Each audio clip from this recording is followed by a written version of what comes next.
আজকে বানালাম আমের আচার। প্রচণ্ড গরমে মনে হচ্ছে একটু আমের আচার করে, তাই একটা আমগুলো সব পেকে গেছে, আজকে একটা ছিল, তাই আমের আচার করার জন্য বসে গেলাম। আমগুলোকে ছোট ছোট করে একটাতে একবার খুব ঝাঁঝরি করে কেটে নিচ্ছি, চুড়ে নিচ্ছি, আর একটাকে বঁটিতে কেটেছি, অল্প করে চুড়েছি। দেখো পুরো কাটতে গিয়ে তো আমার হাতে একটু লেগে গেল। দেখো এক পাশেটা পুরো ঝাঁঝরি আর একটা বঁটি দিয়ে ছোট ছোট করে কেটেছি। দুটো কীরকম থাকবে, একটা এতে দিলাম সর্ষের তেল আর দুটো কাঁচা লঙ্কা, লবণ, অল্প করে চিনি দেবো, সোডা।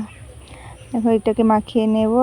এটাতে দিয়েছিলাম যেটা ঝুরি করেছি ওটা তো হালকা রেখেছি, কেননা আমার ছেলে খাবে বলে, তাই জন্য। আর এটাতে দেখো আমি কাঁচা লঙ্কার গুঁড়ো দিয়ে মাখালাম, আর একটু অল্প একটু চিনি মাখালাম। খেতে কিন্তু খুবই ভালো, টকটক, হালকা টকটক লাগছে, ভালোও লাগছে, ঝাল ঝাল। আর দেখো ওদিকে আমার ছেলেকে ডাকলাম তার আচারটা খাওয়ার জন্য। ও তো বলছে সব, আমি নাকি সব খেয়ে নিচ্ছি পেটুক। দেখো এসে গেছে, দেখো দিচ্ছি, চোখ বুঝাচ্ছে। তোমাদের কার কার ভালো লাগে আমের আচার কমেন্টে জানাও।